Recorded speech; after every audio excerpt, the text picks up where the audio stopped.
Tengo que decirles en primer lugar que para mí es un privilegio y verdaderamente una alegría el poder compartir la palabra de Dios con ustedes esta mañana. Pero antes de entrar en el tema que voy a abordar, también tengo que decirles que no deja de sorprenderme y maravillarme la manera en que Dios actúa. Permítanme que les cuente una breve historia. Mi hija vive en China desde hace varios años. En estos momentos está concluyendo sus estudios de posgrado en China y hace aproximadamente un año estuvo viajando entre algunas de las etnias minoritarias de China. Y cuando me envió las fotos y me contó la forma en que vivían estas etnias, no son la raza Han a la que pertenecen la mayoría de los chinos, tienen lenguas distintas, quizá mal hablan algo el chino porque no hay más remedio, pero tienen su lengua propia, etc. Cuando mi hija me contaba esto y me enseñaba fotos, yo me preguntaba, bueno, ¿quién está alcanzando a estas etnias increíblemente mayoritarias en un país inmenso como es China? Y de pronto tienes que llegar un día a Buenos Aires, en Argentina, para enterarte que están mandando misioneros a una de las etnias minoritarias en China. Es algo sorprendente, es de esas cosas en las que ves la acción del Espíritu Santo en este planeta y te quedas inmovilizado y dices, estas cosas suceden. Realmente el Señor actúa mucho más allá de lo que podemos imaginar en un momento determinado, de lo que se nos puede pasar por la cabeza, y verdaderamente la forma en que actúa nos conmueve y nos toca el corazón y nos lleva a agradecerle que sea un Dios tan grande y tan amoroso con todos nosotros. Crean que el día de hoy para mí no es un día perdido siquiera al saber que efectivamente, partiendo de esta iglesia, hay un esfuerzo de comunicar el Evangelio a una de esas pequeñas minorías no alcanzadas todavía, de esas etnias reducidas que hay en China.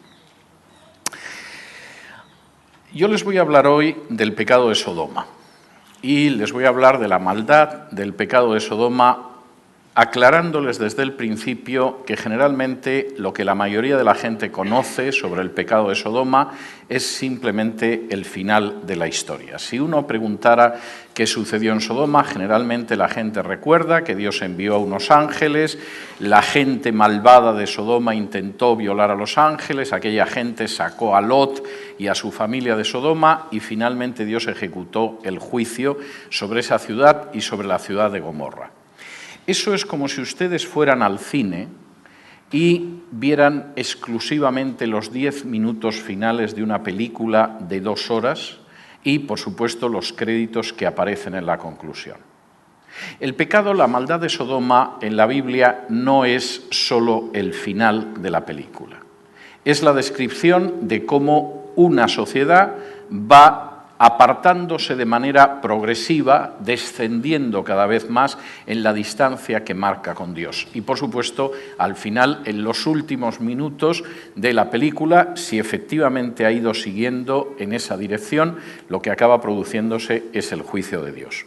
Les voy a pedir que me acompañen y vamos a ir viendo este pasaje a lo largo de los próximos minutos, que me acompañen al libro del profeta Ezequiel, capítulo 16, donde Ezequiel resume todo ese proceso de deterioro, de desplome moral de una sociedad que puede acabar llevando al juicio de Dios.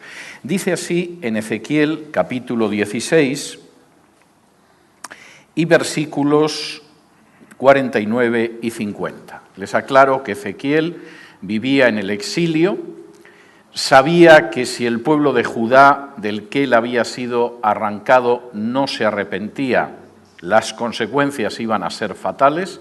De hecho, su profecía era desde el exilio a su pueblo para que se volvieran a Dios, porque si no vendría el juicio de Dios. Y en un momento determinado, Ezequiel dice que realmente el pueblo de Judá es igual que Sodoma. Moralmente se ha convertido en algo como Sodoma y Ezequiel lo explica. En Ezequiel capítulo 16, vamos a leer desde el versículo 48, dice lo siguiente. Vivo yo, dice Jehová el Señor, que Sodoma, tu hermana y sus hijas, no han hecho como hiciste tú y tus hijas. He aquí que esta fue la maldad de Sodoma tu hermana. Soberbia, saciedad de pan y abundancia de ociosidad tuvieron ella y sus hijas, y no fortaleció la mano del afligido y del menesteroso, y se llenaron de soberbia, hicieron abominación delante de mí, y cuando lo vi, las quité. La advertencia inicial de Ezequiel es: tú, Judá, has llegado a algo que no llegó ni Sodoma y sus hijas. Habéis ido todavía más lejos que Sodoma. Y por cierto, te voy a explicar lo que fue la maldad de Sodoma, por si alguien está pensando que era algo reducido a la homosexualidad o algo de ese tipo. La maldad de Sodoma es un proceso progresivo de deterioro moral. Y el primer aspecto de ese proceso, de la maldad de Sodoma, es la soberbia. La palabra que aparece en hebreo, que traduce la Reina Valera como soberbia, es la palabra gaón. Es una palabra que implica que de pronto uno decide lo que está bien y lo que está mal, lo que es justo y lo que es injusto, lo que es correcto y lo que es incorrecto. No determinamos lo que está bien o lo que está mal de acuerdo a lo que Dios nos dice que está bien o está mal. No decimos que es justo o injusto aquello que Dios determina que es justo o injusto. No pensamos que es correcto o incorrecto lo que afirma su palabra, sino que nosotros decidimos lo que está bien y lo que está mal. De hecho, es el pecado de Adán. En un momento determinado, la serpiente le dice a Eva: no va a haber ningún problema con que muerdas el fruto, con que comas el fruto, todo lo contrario, vais a ser como Dios. Decidiréis lo que está bien y lo que está mal. Conoceréis el bien y el mal por vuestra propia cuenta. Y Ezequiel empieza diciendo que la maldad de Sodoma comienza en una sociedad cuando de pronto se decide con gaón, con soberbia, lo que está bien y lo que está mal. No hay una regla moral que marca lo que está bien y lo que está mal. No hay unos principios éticos que me dicen lo correcto o lo incorrecto. Soy yo el que, en primer lugar, decido lo que está bien y lo que está mal. Y ese es el primer escalón de descenso dentro de la maldad del pecado de Sodoma. Segundo, saciedad de pan. Y aquí uno se queda sorprendido. Parece bastante claro que la soberbia es un pecado y que está mal, y luego habría que definir exactamente qué es esa soberbia, pero no parece que la saciedad de pan sea algo necesariamente malo. Es más, cuando uno lee las bendiciones del pueblo de Israel en el libro de Deuteronomio, una de ellas es que efectivamente van a estar saciados y no van a pasar necesidad. Y sin embargo, la maldad de Sodoma tiene un segundo paso descendente, que es la saciedad de pan, en hebreo shibeat lechem. En primer lugar, yo he decidido lo que está bien y lo que está mal. En segundo lugar, yo decido que mis cosas son mías y tienen un peso decisivo totalmente en lo que yo hago en mi vida. Les voy a pedir que me acompañen a un pasaje del Evangelio de Lucas, donde se explica a través de una parábola lo que aquí Ezequiel está definiendo como saciedad de pan. Si me acompañan a Lucas, capítulo 12, Lucas 12, y versículos del 13 en adelante, aparece una parábola que todos hemos leído en muchas ocasiones y que generalmente se suele interpretar mal. Dice en Lucas 12, del 13 en adelante: Le dijo una de la multitud: Maestro, di a mi hermano que parta conmigo la herencia.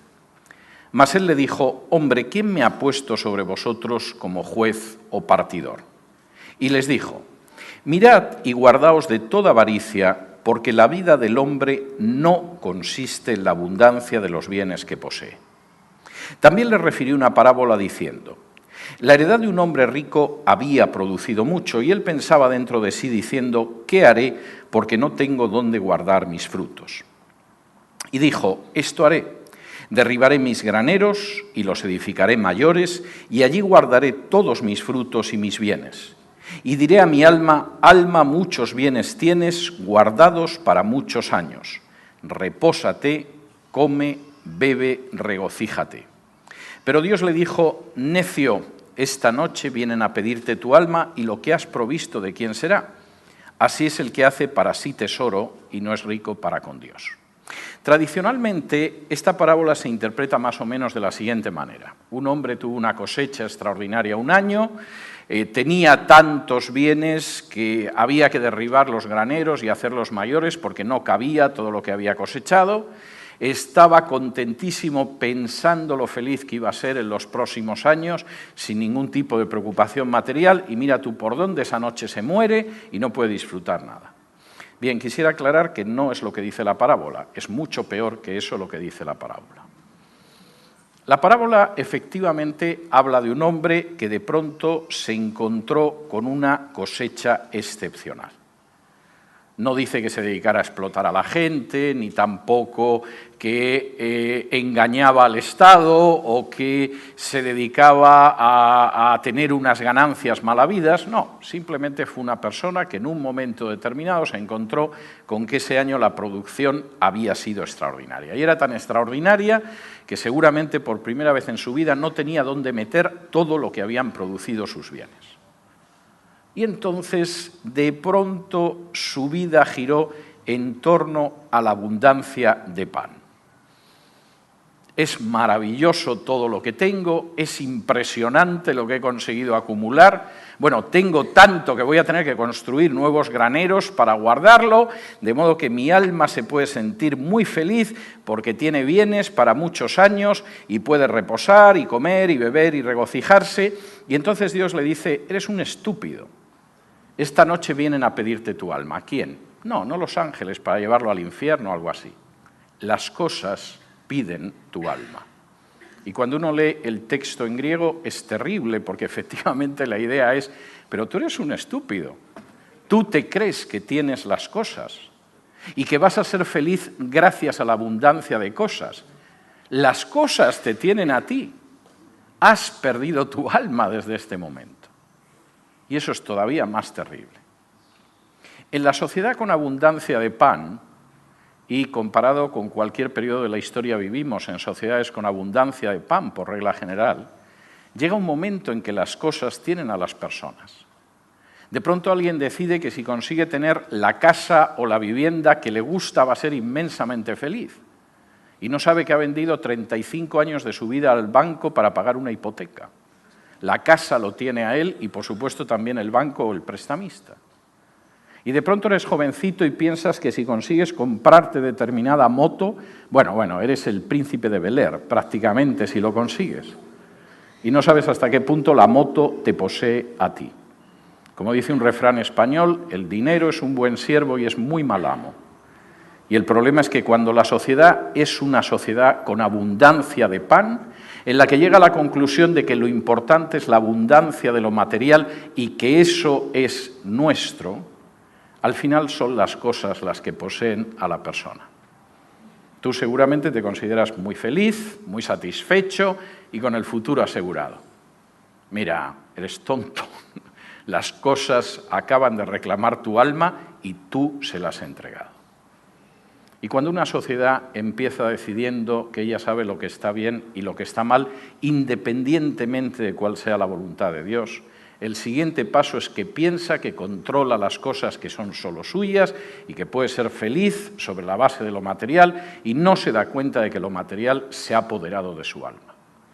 Y que no es el amo con un futuro feliz, es un pobre y estúpido esclavo de las cosas.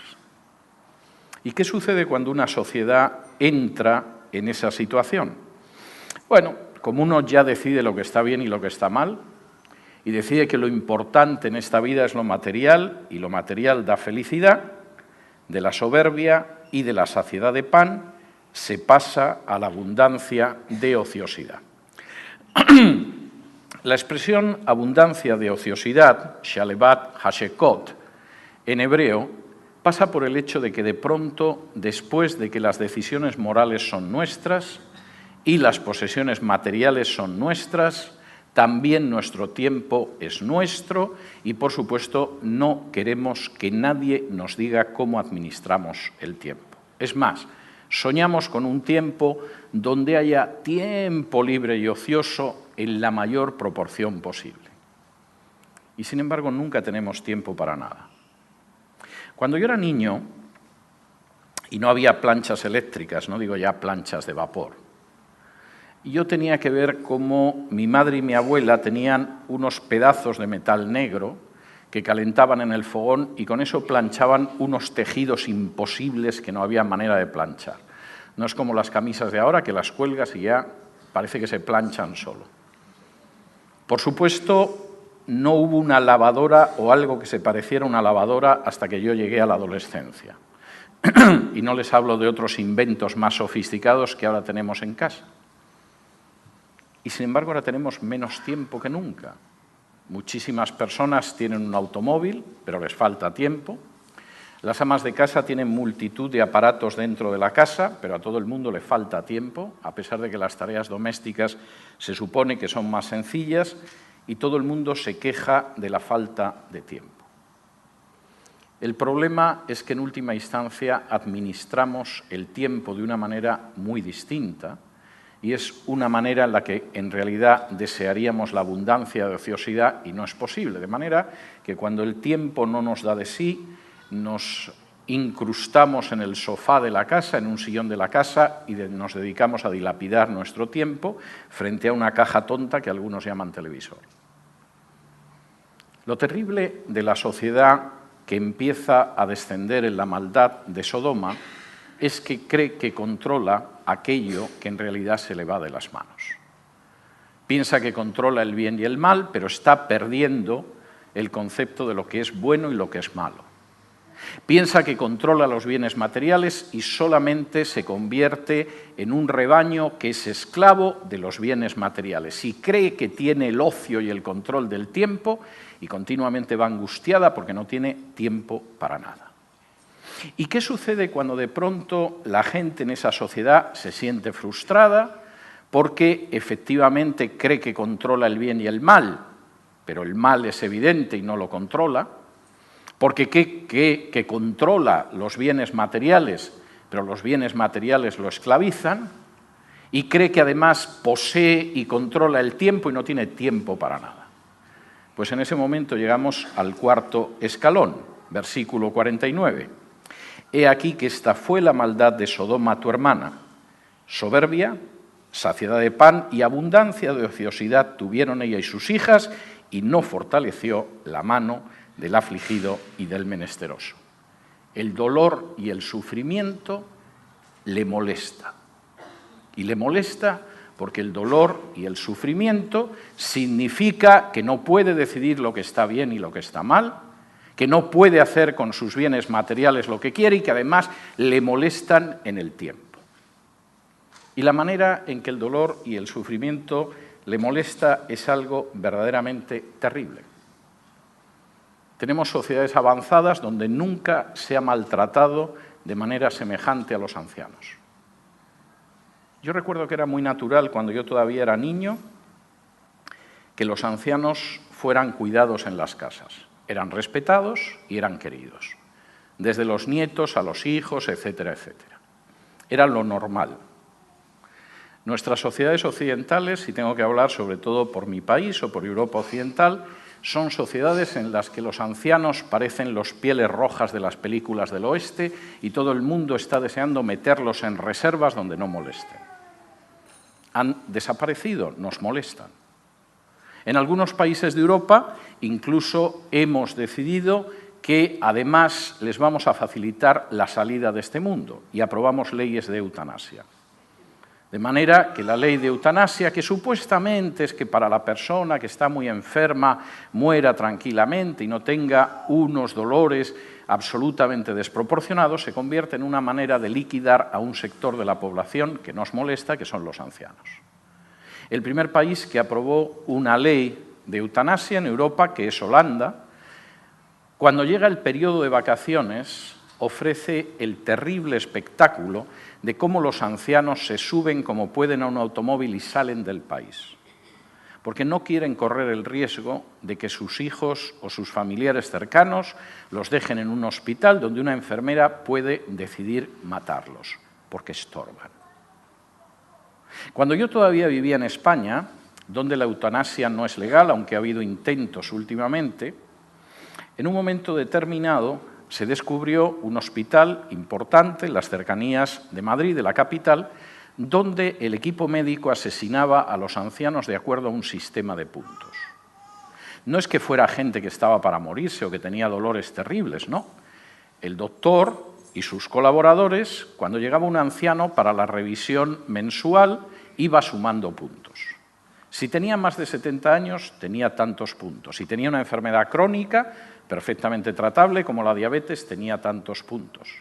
Si además se daba la circunstancia que necesitaba quizá una ayuda para poder escuchar o ver mejor, tenía tantos puntos. Y cuando superaba los puntos, lo metían en un box de urgencias, lo sedaban y lo mataban. Y mataron a docenas de personas así. Y cuando en un momento determinado, algunas personas que estábamos en medios de comunicación, revelamos cómo estaban asesinando por docenas a ancianos absolutamente inocentes y desprotegidos en un hospital, el equipo médico decidió iniciar una acción legal contra nosotros. Personalmente yo me pasé más de 5 años con mi apartamento embargado. Menos mal que no tuve necesidad de venderlo, porque no lo hubiera podido vender.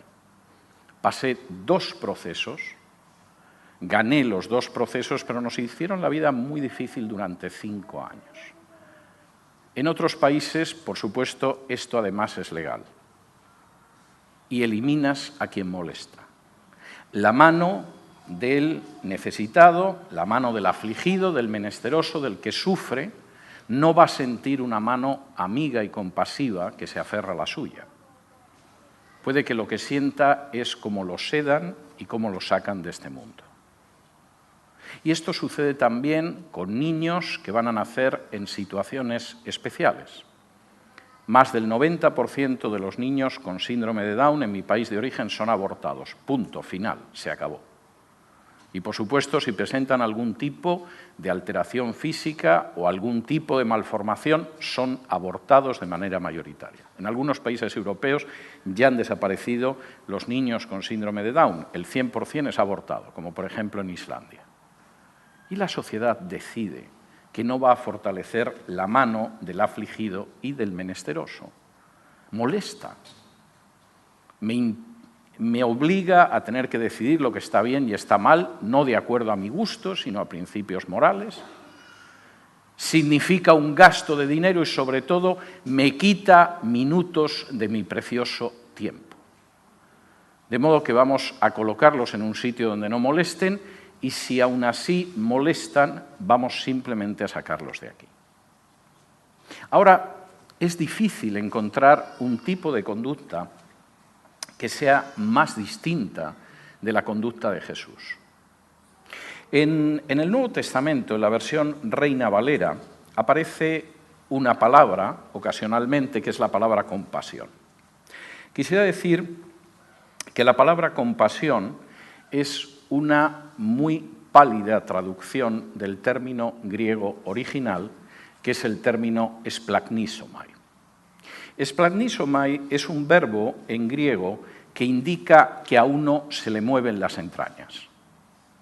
De pronto uno ve la imagen de un niño en medio de una guerra y no solamente es que le horroriza lo que ve, es que se le mueven las entrañas e inmediatamente dice cómo se puede ayudar a esos niños. Alguien está recogiendo a esos niños, se puede enviar ayuda, ¿qué sucede? Uno de pronto ve a una persona enferma y no dice solo también qué mala suerte, pobre, desgraciada la familia, etcétera, sino que dice cómo puedo ayudar a esa persona, se me remueven las entrañas y entonces intento actuar frente a esa necesidad. Permítanme que les muestre 3 áreas en las que efectivamente la conducta de Jesús fue la de fortalecer la mano del afligido y del menesteroso, al contrario de la maldad de Sodoma, porque se le removieron las entrañas. Vamos a ver la primera cita en el Evangelio de Mateo, capítulo 9. Las 3 se encuentran en Mateo, pero quiero que vean la enorme diferencia entre las enseñanzas y la práctica, sobre todo de Jesús, y lo que aparece con esa sociedad que ya ha llegado al 4º escalón de descenso del pecado de Sodoma. En Mateo, capítulo 9, y versículos del 36 en adelante, Mateo está describiendo cómo Jesús iba predicando por ciudades y aldeas de Galilea y dice en Mateo 9 del 36 en adelante. Y al ver las multitudes tuvo compasión de ellas. Literalmente se le removieron las entrañas cuando vio las multitudes porque estaban desamparadas y dispersas como ovejas que no tienen pastor. Y entonces dijo a sus discípulos: a la verdad la mies es mucha, mas los obreros pocos. Rogad pues al Señor de la mies que envíe obreros a su mies. En primer lugar, a Jesús se le removían las entrañas viendo la deplorable situación espiritual en que vivía la gente que le rodeaba. Cuando de pronto veía aquellas multitudes, la reacción de Jesús no era ¿cuántos hemos reunido esta vez, Pedro? O Juan, aprovecha y ve pasando la ofrenda. No, no hay nada de este tipo. Cuando de pronto Jesús ve a aquellas multitudes, se le remueven las entrañas. ¿Por qué? Porque se da cuenta de que aquella pobre gente, necesitada espiritualmente, ansiosa de recibir luz, era una gente que era como pobres ovejas a las que tú sueltas en medio de un bosque lleno de lobos. En cualquier momento podía aparecer un depredador que saltara sobre ellos, que los engañara, pero que siempre les iba a comer hasta las entrañas. Y cuando Jesús ve eso, no piensa, pobres tontos, ¿qué le vamos a hacer? Si ya sabes cómo es la gente, como corderos, como ovejas, sino que se le remueven las entrañas y dice, pobre gente. Es gente que espiritualmente está tan desvalida como una oveja que no tiene la protección de un pastor. Y tenemos que orar al Señor para que efectivamente reciban esa luz, porque en términos espirituales el peligro en el que se encuentra toda esta gente desvalida es increíble. Ellos mismos no saben la situación en la que están. Y Jesús fortaleció la mano del desvalido y del menesteroso en términos espirituales. Pero no solo en términos espirituales. Si me acompañan a Mateo, un poquito más adelante, Mateo capítulo 14 y versículo 14,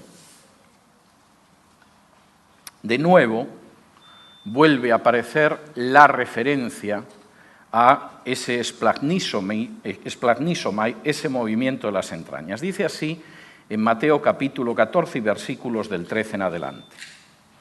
Oyéndolo Jesús se apartó de allí en una barca a un lugar desierto y apartado. Y cuando la gente lo oyó, le siguió a pie desde las ciudades. Y saliendo Jesús vio una gran multitud y tuvo compasión de ellos, literalmente se le removieron las entrañas y sanó a los que de ellos estaban enfermos. En segundo lugar, a Jesús le afectaba el sufrimiento y el dolor físico de las personas. Muchas de aquellas personas estaban enfermas, sufrían no solo espiritualmente, sino que sufrían de una manera material, y cuando Jesús vio aquello no pudo permanecer indiferente. Se movieron sus entrañas y empezó a enfrentarse con el dolor y el sufrimiento de esas personas. Es cierto que en el descenso del pecado de Sodoma hay sociedades a las que el sufrimiento y el dolor de las personas no les importa nada, o muy poco. Yo vivo en un país con un gasto del Estado absolutamente salvaje, con un presupuesto militar que cubre el 53% del presupuesto y donde hay algunos políticos que continuamente, cuando hablan de que hay que cortar el gasto público porque hay que cortarlo, siempre piensan cortarlo en la gente que sufre y que necesita atención médica, especialmente ancianos y personas necesitadas. Y además consideran que es muy moral hacerlo. Y es propio de una sociedad que está en el pecado de Sodoma. Pero cuando Jesús vio a aquellas personas que sufrían y estaban enfermas, sus entrañas se removieron. Y actuó para enfrentarse con el sufrimiento de esas personas. No solo de su necesidad espiritual, también de su sufrimiento físico. Y no solo de esas dos cosas. Si me acompañan, en el mismo libro de Mateo, al capítulo 15, aparece de nuevo otra referencia a la compasión de Jesús. Y dice así, 15 versículos del 32 en adelante. Y Jesús, llamando a sus discípulos, dijo: tengo compasión de la gente. Literalmente, se me remueven las entrañas viendo a la gente. ¿Por qué? Porque ya hace 3 días que están conmigo y no tienen que comer, y enviarlos en ayunas no quiero, no sea que desmayen en el camino. Entonces sus discípulos le dijeron: ¿de dónde tenemos nosotros tantos panes en el desierto para saciar a una multitud tan grande? Jesús les dijo: ¿cuántos panes tenéis? Y ellos dijeron: 7 y unos pocos pececillos. Y mandó a la multitud que se recostase en tierra, y tomando los 7 panes y los peces, dio gracias, los partió y dio a sus discípulos, y los discípulos a la multitud, y comieron todos y se saciaron, y recogieron lo que sobró de los pedazos, 7 canastas llenas, y eran los que habían comido 4000 hombres, sin contar las mujeres y los niños. Jesús vio que la gente pasaba hambre, que una necesidad tan innegable como el hambre no era cubierta, y al verlo no pensó como sus discípulos que se vuelvan a casa y les den de comer, sino que se le removieron las entrañas y decidió alimentarlos. Ahora, el resto del relato es tremendo, porque la reacción de los discípulos es bastante sensata. Aquí en el desierto, que no hay ningún McDonald's, no sé yo cómo vamos a dar de comer a esta gente. Y la pregunta de Jesús debió de ser muy incómoda, porque cuando dijo: ¿cuántos panes tenéis?, dijeron: pues 7 y algún pescadito. Y cualquiera sabe que cuando se divide 4000 personas entre 7 peces, el resultado siempre es hambre, en las matemáticas humanas. Porque la pregunta de Jesús es: dadme lo que tenéis y yo actuaré con ello.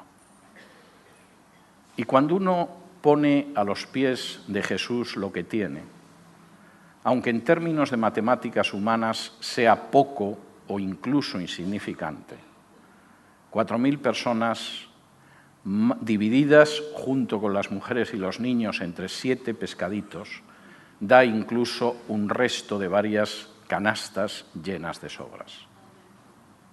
Y es algo que tenemos que aprender a la hora de no ser aquellos que no fortalecen la mano del necesitado y del menesteroso. Nuestros medios son extraordinariamente limitados. Posiblemente, si hiciéramos un análisis matemático, nos podría causar una depresión profunda. Pero el Señor no está diciendo: como tenéis muchos medios, alimentad, sino dadme lo que tenéis, que yo alimentaré. En términos meramente humanos, ¿a quién se le puede pasar por la cabeza que un grupo de argentinos, van a mandar misioneros a una etnia en China? Eso humanamente es disparatado. Si yo lo cuento, se piensan que me estoy burlando. Pero esa es una realidad, y es una realidad gloriosa. Porque al final uno pone en manos del Señor lo poco que tiene, y el Señor lo multiplica, porque Él también ha hecho que se remuevan las entrañas de esas personas.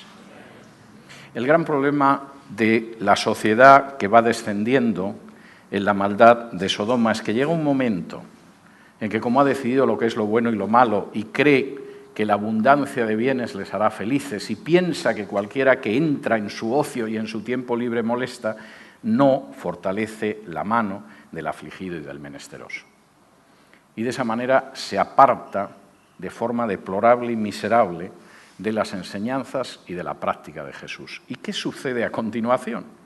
Cuando de pronto la sociedad es una sociedad que ya sabe lo que está bien y lo que está mal, que cree que en la abundancia de bienes está la felicidad, que el ocio es algo en lo que no deben de interferir determinadas personas y que por lo tanto no tiene compasión.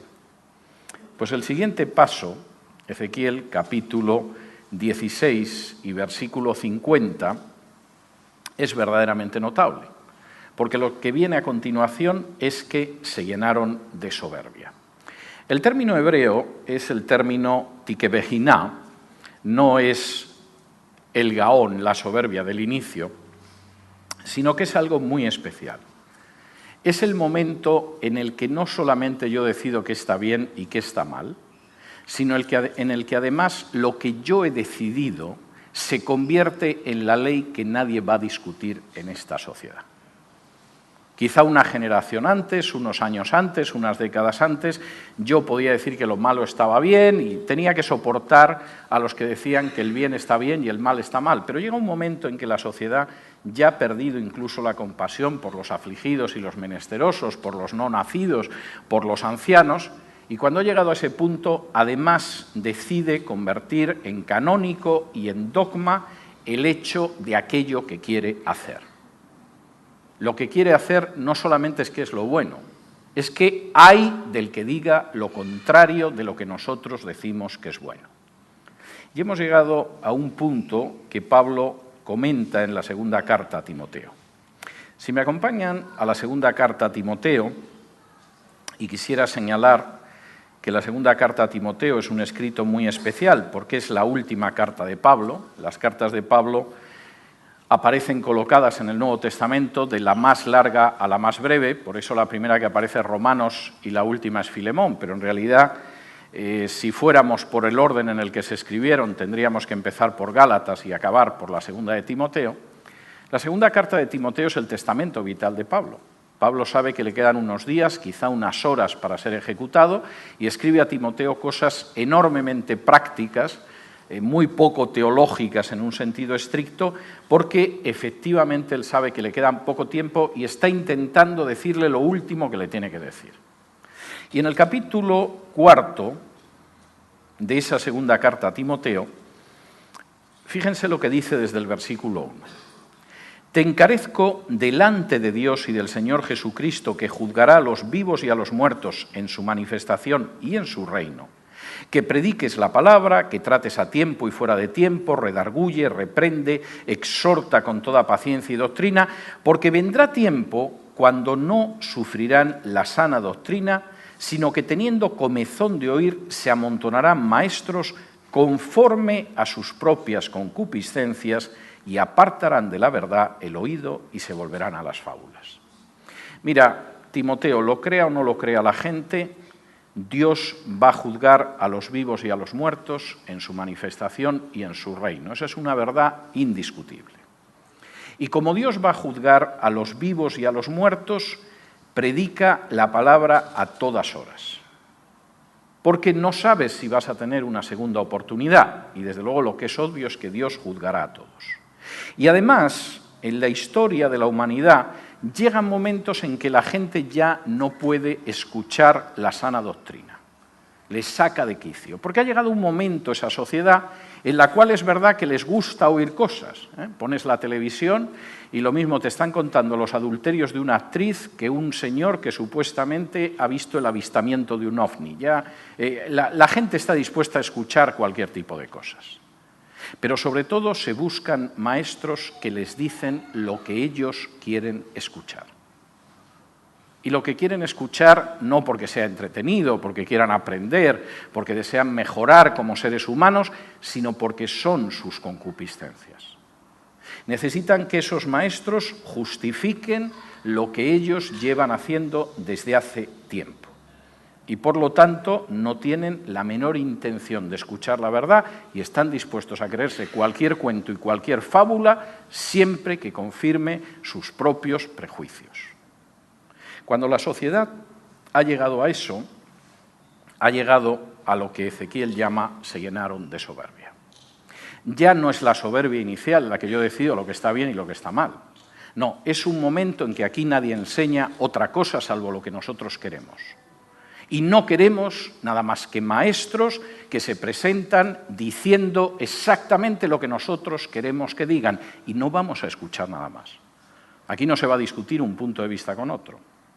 Aquí no va a haber posibilidad de confrontar una visión con otra. Aquí solo se escucha aquello que satisfaga nuestras concupiscencias y buscaremos maestros que efectivamente lo hagan, porque ya hemos llegado al extremo de llenarnos de soberbia. ¿Y qué pasa cuando de pronto una sociedad ha llegado ahí? Pues ha llegado al último escalón, que es que a continuación hicieron abominación delante de mí. ¿Qué es la abominación? La palabra que utiliza aquí Ezequiel es la palabra toevá, y es una palabra que aparece de manera esporádica en el Antiguo Testamento y que siempre se refiere a conductas que son contrarias a la naturaleza. Cuando una sociedad efectivamente empezó en la soberbia y después decidió que lo material era lo importante y que le molestaba que le quitaran el tiempo y que por lo tanto los débiles, los menesterosos, los afligidos, los que sufren molestan, y a continuación se busca maestros que le digan lo que quiere oír, el último escalón es incluso incurrir en pecados que son contrarios a la naturaleza. El adulterio es un pecado y es un pecado grave, pero no es contrario a la naturaleza. Es normal que un hombre y una mujer se gusten y se sientan atraídos sexualmente. Está muy mal que quebranten el voto matrimonial de uno o de otros para mantener relaciones sexuales. Pero no hay nada antinatural en el adulterio. El robo es un pecado y es un pecado grave. Nadie tiene derecho a privar a otra persona de algo que es suyo. Pero no es antinatural. De pronto ves un automóvil Mercedes. A los que les gusten los automóviles supongo que les impresionará, y no solamente codiciar el Mercedes, sino a ver si uno se puede llevar el Mercedes al garaje de su casa. Son pecados incluso graves, pero no chocan con la naturaleza humana. Es más, uno puede tener un Mercedes y no ser un pecado, y uno puede tener relaciones sexuales con su cónyuge y tampoco es un pecado. El problema es cuando ese comportamiento natural se realiza de una manera que va contra la ley de Dios. La toevá es algo que va contra la naturaleza. Por ejemplo, la naturaleza nos dice que tenemos que cuidar de los mayores. Cuando una sociedad incurre en toevá, empieza a pensar cómo se quita a los mayores de encima. La naturaleza nos dice que una madre, por su propia naturaleza, protege a los hijos y defiende la vida que tiene en su seno. Cuando una sociedad entra en toevá, de pronto hay quien llega a la conclusión de que la madre tiene derecho a acabar con la vida que lleva en su seno. La naturaleza nos dice que protegemos a los más débiles y desprotegidos precisamente porque necesitan una mayor cobertura. Y esto se ve incluso en algunas especies animales que tienen que defenderse de un depredador y de pronto se reúnen en torno al más débil de la manada porque hay que protegerlo. El toevá implica que los débiles y desprotegidos no tienen lugar entre nosotros, son una molestia para nuestra felicidad tranquila. Y la toevá implica que frente a la relación natural entre un hombre y una mujer, por el contrario, vamos a considerar natural la relación entre dos hombres o dos mujeres. Y, por supuesto, encontraremos maestros, de acuerdo a nuestras concupiscencias, que nos dirán que es un acto de piedad acabar con los ancianos, que es absolutamente natural casar a dos personas del mismo sexo, que provocar un aborto es un derecho de la madre, etcétera, etcétera, etcétera. Y en un momento determinado no habrá posibilidad de discutir esas tesis. Son el dogma de la sociedad y hay del que se enfrente con él. La sociedad ha descendido al último peldaño de la maldad de Sodoma. ¿Y qué pasa entonces? Pues el versículo 50, en la última frase, lo dice con mucha claridad. Cuando lo vi, las quité. Cuando la sociedad acaba llegando a la toevá, al último y sexto peldaño de descenso, al final llega el juicio de Dios. Poco antes de morir, en 1826, Thomas Jefferson, que había sido uno de los padres fundadores de Estados Unidos e incluso presidente de los Estados Unidos, escribió unas palabras extraordinariamente lúcidas que desgraciadamente se cumplieron una generación después, 40 años después, en las que decía que cuando veía la situación moral de su país, y se refería expresamente a la esclavitud, temblaba porque sabía que Dios es un Dios justo que ejecuta juicio. Thomas Jefferson escribió estas palabras prácticamente una generación antes del estallido de la Guerra Civil Americana. Se puede discutir si era creyente o no era creyente, pero conocía muy bien la Biblia y creía en la existencia de Dios. Y tenía muy claro que Dios actúa en la historia. Y no sé si tenía en la mente el capítulo 16 de Ezequiel, pero estaba transmitiendo el mismo mensaje. Cuando una sociedad llega a cierto nivel de pecado, le espera a la vuelta de la esquina el juicio absolutamente justo e inexorable de Dios. ¿Y qué hacemos entonces nosotros? Voy a intentar dedicar los próximos minutos a hablar de eso. Primero, nuestro llamado y nuestro privilegio es llamar al arrepentimiento a la sociedad que nos rodea, a la sociedad en la que vivimos, a la sociedad en medio de la cual estamos. Si me acompañan ustedes a el segundo libro de las Crónicas, capítulo 7, en el segundo libro de las Crónicas hay una afirmación que a mí me parece extraordinariamente importante y que deberíamos de recordar si efectivamente deseamos cumplir con nuestro deber y realizar el privilegio que Dios nos ha concedido al estar en medio de una sociedad.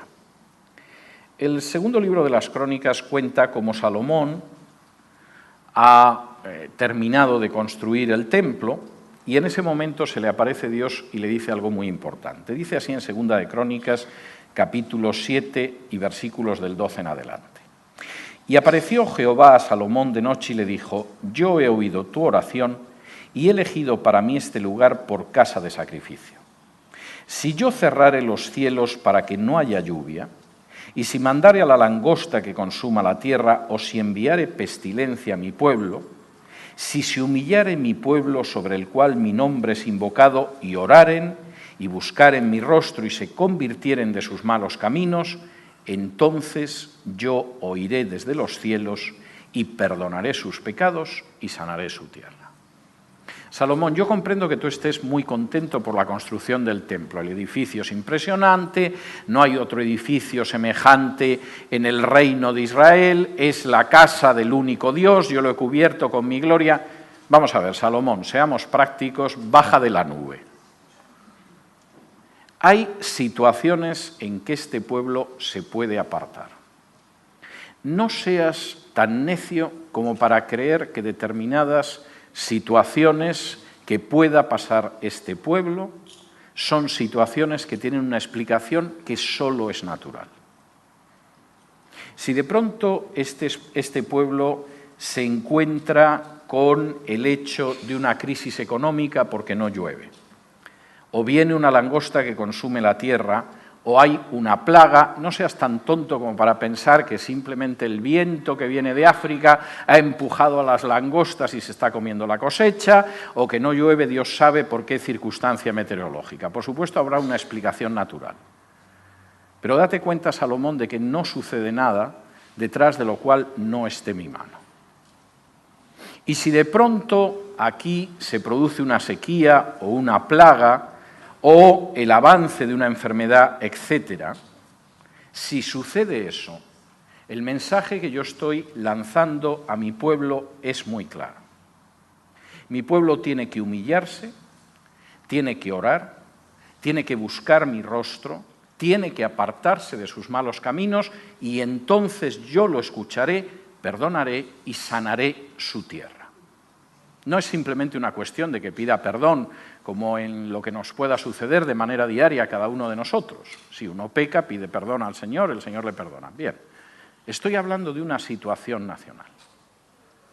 Y uno de los grandes problemas es que no existe un análisis total de lo que sucede en nuestras naciones. Pensamos que el simple análisis económico, el simple análisis político, explica lo que está sucediendo en nuestras naciones. No, eso es un análisis limitado. Hay una realidad espiritual por encima de eso. Y Dios le está diciendo a Salomón, si sucede esto, mi pueblo tiene que quebrantarse, tiene que predicar el arrepentimiento y si efectivamente ese arrepentimiento se produce, yo no solo perdonaré, sino que sanaré la tierra. En el año 2005, mi país de origen era un país con una situación económica supuestamente envidiable y absolutamente inatacable. También es verdad que era un país donde se había pasado de la soberbia a una situación de abundancia de pan, de abundancia de ociosidad y en aquellos momentos estábamos entrando absolutamente en el abandono del menesteroso y decidimos ampliar la ley de aborto para matar con más tranquilidad seres inocentes. Y, desde luego, en alguna comunidad autónoma, en alguna de las regiones, se aprobó incluso la eutanasia. Y en un momento determinado, pues también decidimos aprobar el matrimonio homosexual, la adopción de niños por parejas homosexuales, etcétera, etcétera. Pero estábamos tan satisfechos de lo bien que iba la economía, de los regalos que daba el gobierno con dinero público, etcétera, etcétera, que por supuesto nadie reparaba en lo que iba a suceder. Y cuando en el curso de un congreso yo preparé una ponencia diciendo que lo que estaba a la vuelta iba a ser un juicio parcial de Dios que se traduciría en una crisis económica e institucional, hubo gente que decidió que mi ponencia no se podía leer en el Congreso, simplemente era ganas de amargar a la gente con lo bien que se lo estaba pasando. Aproximadamente un año después el país entró en una crisis económica de la que no ha salido todavía. Hace apenas un año y pico una política con la que yo mantenía muy buena relación en España, siempre tuvimos buena amistad, decidió impulsar una serie de leyes de ideología de género. Y yo pensé que su carrera política no iba a durar mucho. Hace un año. En estos momentos está inmersa en un escándalo que ha liquidado su carrera política. No sé si va a dimitir la semana que viene o va a intentar aguantar unas semanas o unos meses, pero está liquidada. Dios actúa en la historia. Y no seamos tan necios de pensar que si no llueve es simplemente porque hay un anticiclón que impide que llueva. Y no seamos tan necios como para pensar que si de pronto se produce una crisis económica es simplemente por lo corruptos que son nuestros políticos. Y no seamos tan necios como para pensar que cuando de pronto una nación entra en un túnel del que no se ve la salida, bueno, simplemente es porque somos como somos. Hay realidades espirituales que se mueven detrás. Y la primera realidad es que si nuestra sociedad está descendiendo en el pecado de Sodoma, nuestra obligación y nuestro privilegio es advertir a esa sociedad de que tiene que volverse de sus caminos y volverse al Señor, porque si no va a tener que atenerse a las consecuencias. Segundo, ¿qué sucede si en un momento determinado no parece que nuestra sociedad esté muy dispuesta a escuchar? Es más, comprobamos con una inquietud y una preocupación creciente que no es que baje los escalones, es que va corriendo, bajando. Tenemos que interceder. Y es enormemente importante que intercedamos por nuestra nación, independientemente de la visión política, económica o social que cada uno de nosotros tengamos. Nosotros deseamos el bien de nuestra nación y además deseamos de profundo corazón que nuestra nación reciba la luz de Cristo. Y eso significa interceder. Si ustedes recuerdan el relato de Sodoma y Gomorra, en esos 10 minutos finales de la película, Abraham ve cómo se marchan los ángeles y sabe lo que va a pasar con Sodoma y Gomorra. Como el mismo Dios le dice, la maldad ha subido hacia mí y después de un tiempo de paciencia han llegado hasta el final y voy a ejecutar un juicio. Y Abraham no dice, hombre, ya era hora porque qué gentuza, qué chusma la de Sodoma y Gomorra, ya era hora de que Dios ejecutara el juicio. Hay creyentes a los que oigo con una alegría hablar de la destrucción de naciones enteras que confieso que se me pone los pelos de punta, ¿no? A ver si Dios arranca a Irán de la faz de la tierra. Bueno, a ver si Dios consigue que en Irán se quebranten y se vuelvan hacia él, ¿no? Había un personaje que se llamaba Jonás y como los asirios habían derrumbado las Torres Gemelas, decidió que no les iba a predicar el Evangelio.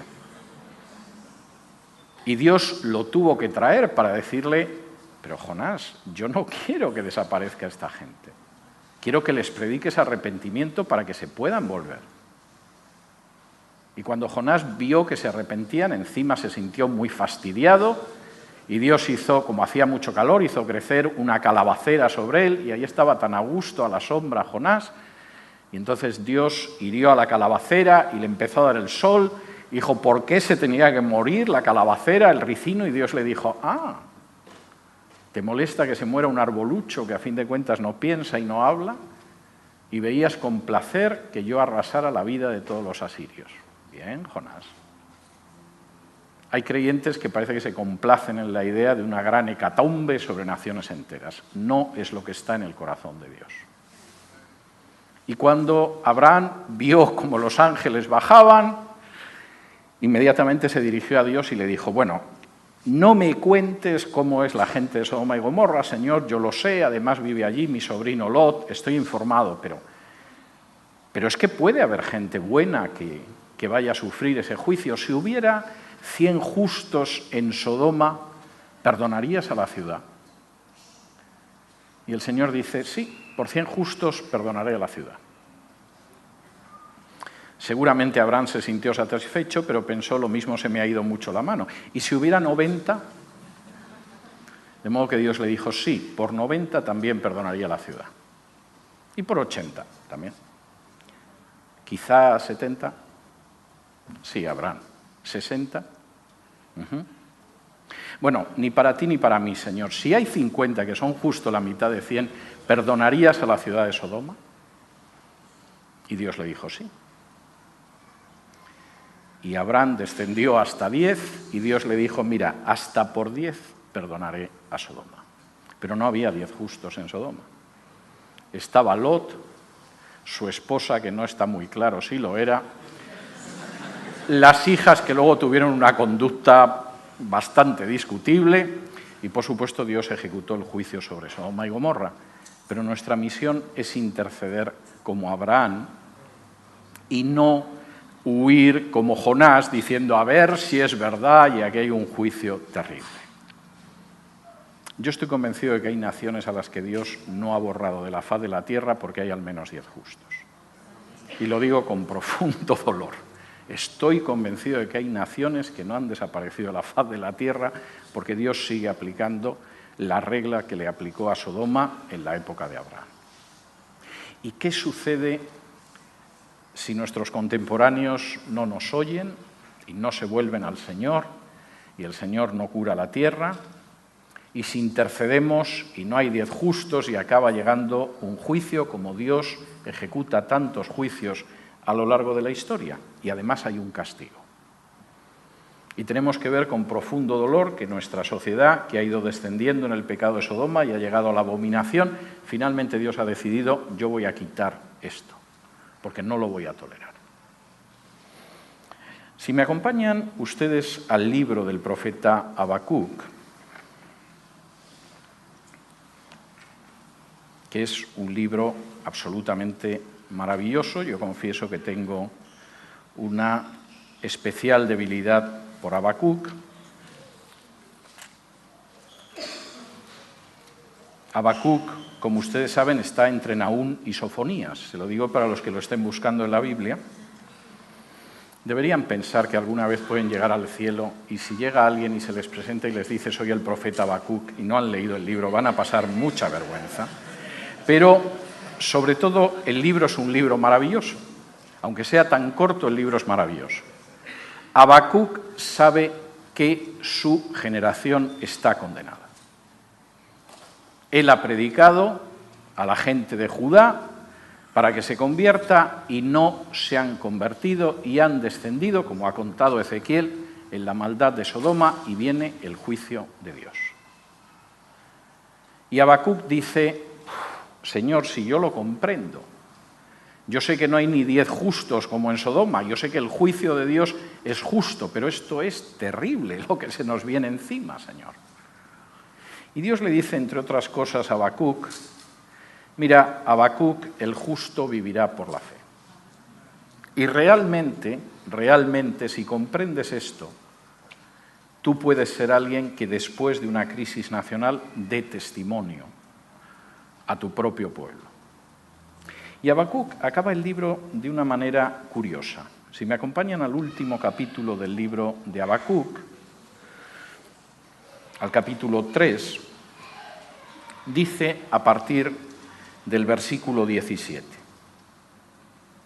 aunque la higuera no florezca, ni en las vides haya fruto, aunque falte el producto del olivo y los labrados no den mantenimiento, y las ovejas sean quitadas de la majada y no haya vacas en los corrales, con todo yo me alegraré en Jehová y me gozaré en el Dios de mi salvación. Aunque de pronto la economía nacional sea un desastre, la inflación se dispare, no esté claro si se van a pagar las pensiones, mis ahorros en el banco se evaporen, con todo yo me alegraré en Jehová y me gozaré en el Dios de mi salvación. Y uno diría, Habacuc, ¿qué estás fumando últimamente para escribir estas cosas? Y Habacuc da dos razones por las que él puede afirmar eso. Y dice, yo sé que enfrente tengo una gran crisis nacional. Y la que se avecina es verdaderamente terrible, porque hemos ido descendiendo y al final Dios es un juez justo. Y sin embargo, yo me voy a alegrar en Jehová y me voy a gozar en el Dios de mi salvación. ¿Por qué? Versículo 19. Primero, porque Jehová el Señor es mi fortaleza. Lo que a mí me da fortaleza y me hace sentirme seguro no es la cotización de la bolsa, las promesas de los políticos o el último análisis macroeconómico. Mi fortaleza es Jehová, que además es el Señor del universo. Y por eso yo sé que incluso en los peores momentos de prueba yo puedo sentir la paz y el gozo, porque mi fortaleza es el Señor, no el brazo del hombre. Pero segundo, y esta es una afirmación especialmente hermosa, porque Jehová, que es el Señor y es mi fortaleza, hace mis pies como de ciervas y en mis alturas me hace andar. Quisiera aclarar que la palabra que la Reina Valera traduce aquí como ciervas no es una cierva. Es un animalito que existía en Israel en la época de Habacuc, no existe hoy en día, y que ha sobrevivido en algún país mediterráneo como España. Es un animal que en España se conoce como rebeco. El rebeco es un animalito un poco más pequeño que un ciervo y un poco más grande que una cabra montés. Y el rebeco es un animal peculiar porque puede conseguir colocar sus 4 patas juntas en un espacio aproximadamente de una moneda, y además es un animal con una enorme agilidad para moverse por la montaña. En YouTube pueden encontrar alguna grabación del rebeco que está en lo alto de la cima de la montaña y empieza a bajar la cima a saltos, en zigzag, hasta que llega, sin haber perdido un solo pelo de la piel, hasta la falda de la montaña, hasta el valle. Y lo que dice Habacuc es tremendo. Yo me puedo gozar y alegrar en Jehová, porque Jehová es el Señor del mundo y es mi fortaleza. Pero además, convierte nuestra existencia en algo parecido al rebeco. A lo largo de esta vida hay gente que efectivamente mira hacia abajo y dice, Dios mío, nos vamos a despeñar. Esta nación está al borde del abismo, estamos a unos centímetros del precipicio. Y Habacuc dice, sí, pero somos como el rebeco. El Señor nos hace ser como ese animalito que cualquiera diría que se va a despeñar. Si nosotros diéramos 2 pasos a esas alturas nos mataríamos estrellándonos contra el fondo del desfiladero, pero el rebeco baja de una manera prodigiosa, graciosa, elegante, y llega abajo y uno dice, pero tenía alas el rebeco, porque ¿cómo ha conseguido llegar hasta aquí? Y él dice, el Señor es el que nos hace mantenernos en lo alto del desfiladero. Es verdad que muchos se despeñan, es verdad que muchos se estrellan, es verdad que muchos caen al fondo. Pero el Señor, que es mi fortaleza y que realmente es el dueño del cosmos, nos hará caminar por las alturas con la gracia, la elegancia, la seguridad y la soltura del rebeco. Y convierte nuestros pies, que son torpes y que por supuesto pueden resbalar y tropezar y caer, en algo tan extraordinario como los pies del rebeco. A lo largo de mi vida, en mi país de origen y en otros países, me ha tocado ver la aparición y desaparición de regímenes políticos, de crisis, de revoluciones, de guerras. En más de una ocasión yo estaba además en el momento peor en alguno de estos países y sin embargo hay varias cosas que tengo claras. El Señor de la historia no es un ser humano.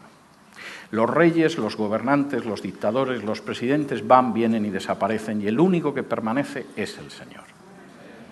La historia no está en manos de los hombres. Como decía el propio Napoleón, yo no sé qué pasa, que cada vez que parece que tengo agarradas las riendas de la historia, surge algo y se me escapa. Porque la historia y las riendas de la historia son algo del Señor y no de seres humanos. Nuestra misión en ese momento, y tenemos una misión histórica, aunque ustedes piensen que no es así, pero cada vez que ayudan a un menesteroso, que sienten compasión, que se acercan al que sufre, que comparten el Evangelio, ustedes están llevando a cabo una tarea auténticamente histórica y de las que cambia la vida de las personas de forma real, más que lo que puedan decir los libros de historia o los políticos. Nuestra misión es llamar a la gente que nos rodea a volverse de todo corazón hacia Dios, a quebrantarse delante de Él, a arrepentirse de sus malas obras y a ver cómo su tierra es sanada. Y si no lográramos ver coronados nuestros esfuerzos con el hecho de ver la sanación de nuestra tierra, si incluso tuviéramos que pasar por la durísima prueba de contemplar el juicio de Dios, nos alegraremos en el Señor, porque Él es nuestra fortaleza, porque es el dueño del cosmos y porque Él hace que podamos caminar por encima de los desfiladeros, de los barrancos y de los precipicios con la misma soltura, elegancia y belleza que los rebecos de los que hablaba Habacuc. Vamos a orar. Padre nuestro, te damos muchísimas gracias por estar esta mañana de domingo reunidos. Te damos gracias porque nos concedes el privilegio de poder orar, el privilegio de alabarte, el privilegio de escuchar tu palabra, el privilegio de sentir que estás cerca de nosotros. Y queremos pedirte en esta mañana de todo corazón que nos uses como instrumentos. Nosotros sabemos que seguramente sumados todos nosotros somos incluso menos que los 7 pescaditos. Pero nos ponemos en manos de Jesús para que tú multipliques esos 7 pescaditos, Señor, esos 7 panes, y permitas que podamos alimentar a aquellos que necesitan el pan de tu palabra. Te pedimos que tú nos guíes para llamar a la gente que nos rodea, a la gente de nuestra nación, a volverse a ti para que tú sanes la tierra. Te suplicamos que aceptes nuestras oraciones de intercesión para sanar la tierra. Y te pedimos que sigas siendo el Señor de nuestras vidas a cada segundo, que podamos sentir en cada momento que tú eres el dueño del universo. Y te damos gracias porque incluso en las mayores dificultades, cuando muchos otros se estrellarían y caerían, sin embargo nosotros sabemos, Señor, que tú haces nuestros pies como el de ese animalito prodigioso que es el rebeco. Y te damos gracias por todo ello. En el nombre de Jesús. Amén.